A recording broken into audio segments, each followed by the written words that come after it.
আসসালামু আলাইকুম।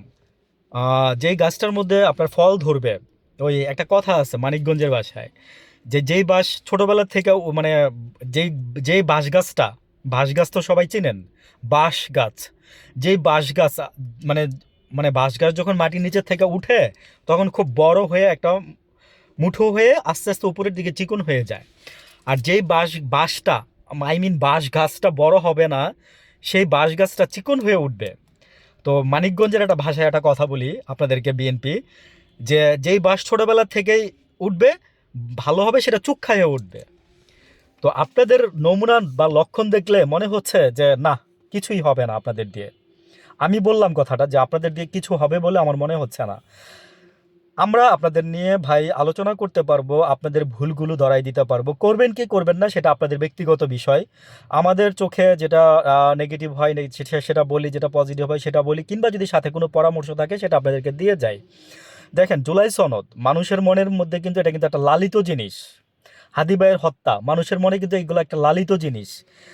Election engineering এগুলো কিন্তু মানুষের মনে লালিত জিনিস না।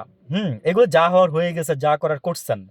আমরা এখন চাচ্ছিলাম কি জানেন, যে দেশটা সুষ্ঠুভাবে চলুক, দেশটা আপনাদের আন্ডারে থাকুক, মানে যার ক্ষমতার বলই থাকুক। আমরা তো আসলে বলবো না যে আমরা ভাই হয়েছে কি, মানে আমরা আপনাদেরকে ভোট দিয়ে রাজা বানায়ে আমরা মনে করেন যে আপনাদের প্রজা হয়ে, হ্যাঁ, মনে করেন যে এমন একটা সিস্টেম দ্বারা, সেদিন আমি কথা প্রসঙ্গে মাঝখানে কথা ঢুকে যাই, সেদিন মানে মনে পড়ছে তাই বললাম। বাচ্চাটার বয়স হবে 13 থেকে 14 বছর, মেবি স্কুলে পড়ে একটা ছেলে।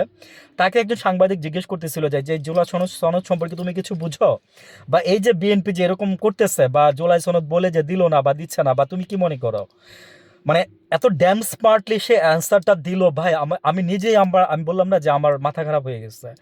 সে বলতেছে যে হাসিনের মতো করবে।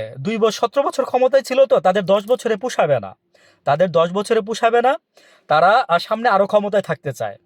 মানে 13-14 বছরের ছেলেটা যদি এই নিউজ তার মাথায় যদি খেলে, তাহলে আমি আপনাদেরকে বলবো যে বিএনপির যারা অভিজ্ঞ, আপনারা যারা এই এই যে এই কাজগুলো করতেছেন, দেখেন সিমটম তাই বলতেছে। আপনাদের সিমটম বলতেছে তাজুল ইসলামকে সরাই দিলেন, তাজুল ইসলাম বিরুদ্ধে আবার মামলা হবে শুনতেছি। তারপরে নতুন প্রসিকিউর এসে উনি বলতেছে যে ফাইলগুলো রিভিউ করা হবে, হাসিনার ফাঁসির রায়ও রিভিউ করা হবে। তারপরে বাংলাদেশ ব্যাংক থেকে যে গভর্নরকে সরাই দিলেন। তারপর হচ্ছে দরকার ছিল না এগুলো, কোনো দরকার ছিল না এগুলো, মানুষের মনে নেগেটিভ ইম্প্যাক্ট ফেলতেছে। আপনারা কি মনে করছেন যে আপনারা এগুলো করে মানে আরেকটা জুলাই নিয়ে আসবেন? আমার মনে হচ্ছে তাই, মনে হয় আপনাদের আরেকটা জুলাই করার খুব শখ আর কি।